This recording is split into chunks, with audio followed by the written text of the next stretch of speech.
Pre-calc, this is 7.3, second day. We need to finish up the trig identities, bless you. So today we're going to finish up the last two formulas of lowering power, or actually three, sorry, I think there's three. Formulas for lowering powers, sum to product, product to sum. I don't know the order of those two. But we still have to finish up these last couple boxes, and then again, once we're done with these, that's when I would start to put these on the back of your unit circle. And I have extra copies of that if you need it. It's also, I think, posted on Haiku as a blank, or I think I just found it on embeddedmath.com or something like that. You just look up blank unit circle and you'll be able to find it. So this is the lowering of powers. So you can see that we have sine squared, cosine squared, and tangent squared. So not only do we have the Pythagorean identities, we even have more options for possibly, instead of keeping powers, getting rid of powers. Bringing everything down to a power of 1. Notice, though, that no matter what you do to lower a power, sines, cosines, and tangents all turn into cosines. They will all turn to cosines, but it also has a cosine of 2x. And as you can see, the tangent one is just a combination of sine over cosine, sine squared over cosine squared. The 2's would cancel out, and therefore you're left with the 1 minus cosine 2x over 1 plus cosine 2x. So it's all there. It should make sense that you should be able to get at least the third one from the first two. So what you're going to need to do now is, and this takes up some space, so we may actually have to go to another page, is take sine squared x times cosine squared x and write it only in the first power of cosine. So I do not want cosine squared this time, or cosine 2x, or anything like that. Or cosine 3. So generally, it's just a lot of algebra after you do a little bit of substitution. The trig identity says that sine squared of x is equal to 1 minus cosine. right, 1 minus cosine of. Now, here's the thing. It's 2 times x. X, this case, is x. But normal circumstances, the x that is here could be a 2x, it could be a 3x, it could be a 10x. But when I lower the power, it's 2 times whatever that value is. So be very careful. Some of us are going to get caught up with that. They're going to forget that they're just going to also say it's 2x. No, it's 2 times whatever x is. So it becomes 2x in our case here, all over 2. That's going to be to multiply to 1 plus cosine 2x all over 2. Now you're like, hey, look, I already did it, right? Everything's in the first power. Unfortunately, we're multiplied, so when we multiply cosine 2x times a cosine 2x by foiling, you're going to end up with a cosine squared 2x. So now we have to adjust this.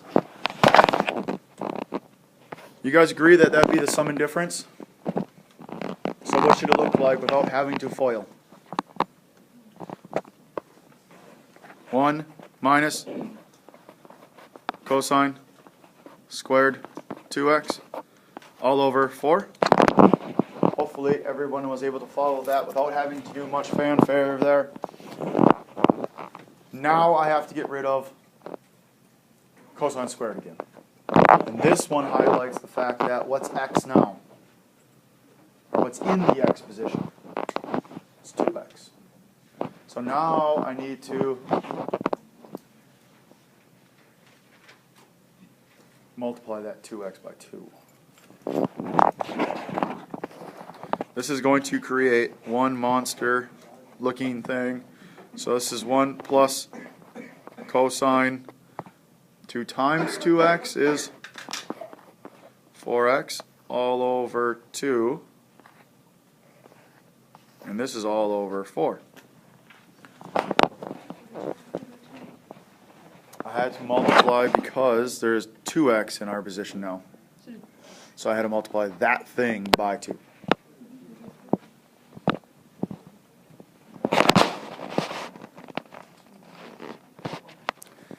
So now we have options here. We technically have kind of a complex fraction going on. We could try to get a common denominator, do a couple different things. If anything, hopefully you guys recognize that this would be over 1 and 4 is over 1, right? So we got over 1, over 2, and over 1. What's the LCD? LCD, least common denominator of all of that. It's a 2. So I could technically, to get rid of the complex fraction, multiply by 2 over 1, 2 over 1. Distribute across top, multiply on the bottom. I'm going to move up here. 2 minus 1 plus cosine 4x all over 8. And now the only thing I really should do is get rid of the set of parentheses. That means distribute the negative in. Oops.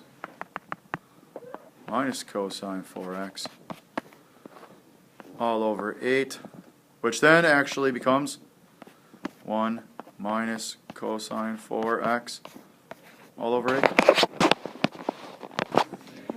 The next ones we are going to do and is product to sum formulas that says that if you have a sine times a cosine times a sine, a cosine, cosine, sine, sine. And notice that the variables are changing.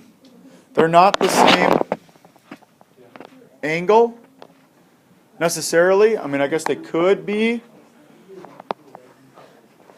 But you can actually see that it turns into the sum and difference, the addition and subtraction, for certain sines and cosines. Okay? They all have a 1/2 in front of everything. Okay? So be very careful with that. Make sure you don't get your U's and your V's mixed up. Give you guys some time for that. So, looking at sine of 3x times sine of 5x, I need to find out which one this one is the closest to, or which one does it represent. I think it represents the last one. U is 3x, V is 5x, and so now I can use this formula.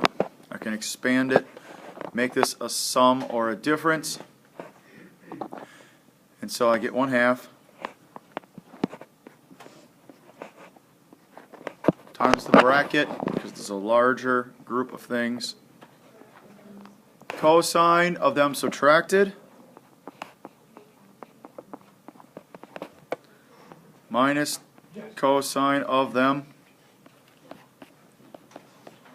added, and end the bracket. 3x minus 5x is negative 2x.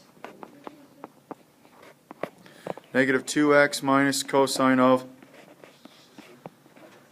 8x. Now, we may think we're done, but we're not. We can actually simplify this some more.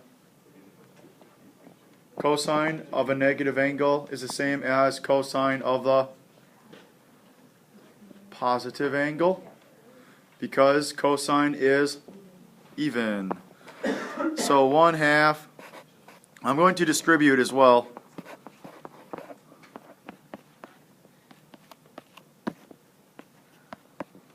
And then now you just wrote it as a sum. So it's not too bad. The next one is sum to product formulas. Adding 2 sines, subtracting 2 sines, adding 2 cosines, or subtracting 2 cosines. Notice at this point there's no mixing of sines and cosines. So this one is a sine plus a sine, which is the first one. So here we go. 2 times sine of them added together but divided by 2. 7x plus 3x over 2. Cosine of them subtracted divided by 2.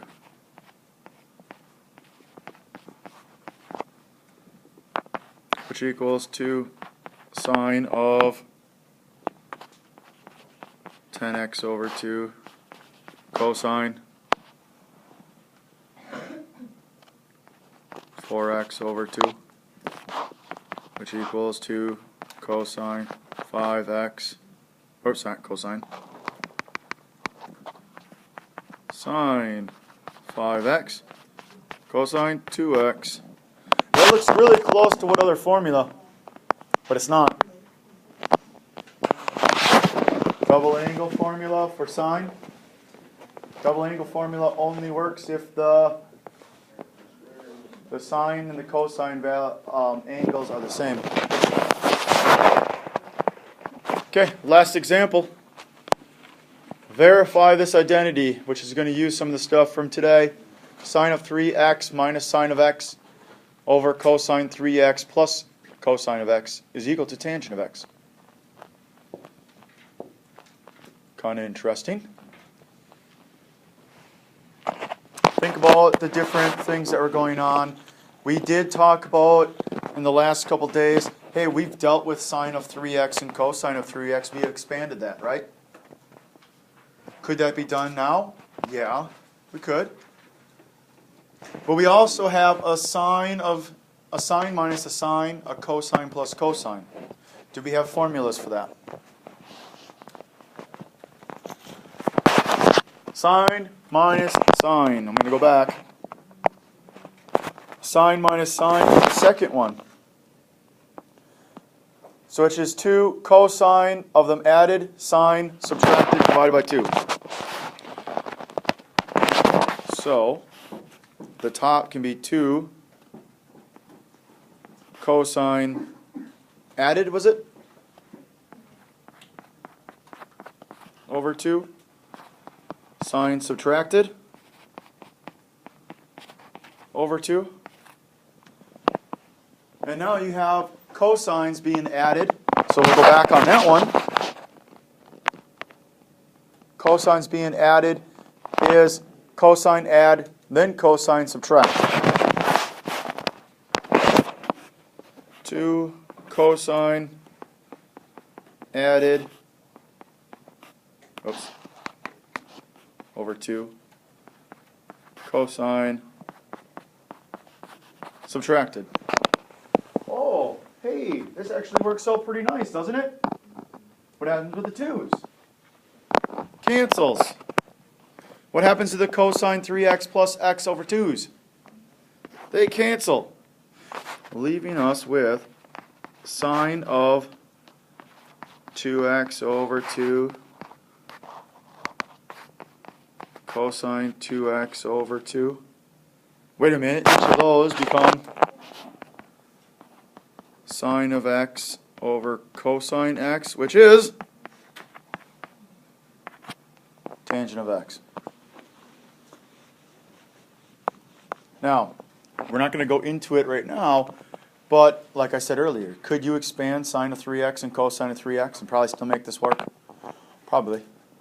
It's a long route. The thing is, it doesn't tell you which ones to use. It doesn't tell you how to go about it. So somebody's eye would catch that and say, I'm going to do that. Well, someone else's eye is going to be like, oh, sine minus a sine, there's a formula for that. That person who did it our way is probably jumping for joy. The person who does it with sine of 3x and the cosine of 3x and separates, they're probably still working on it, which is fine. Okay? You guys now have the ability to finish that whole entire worksheet packet. Have a fantastic day.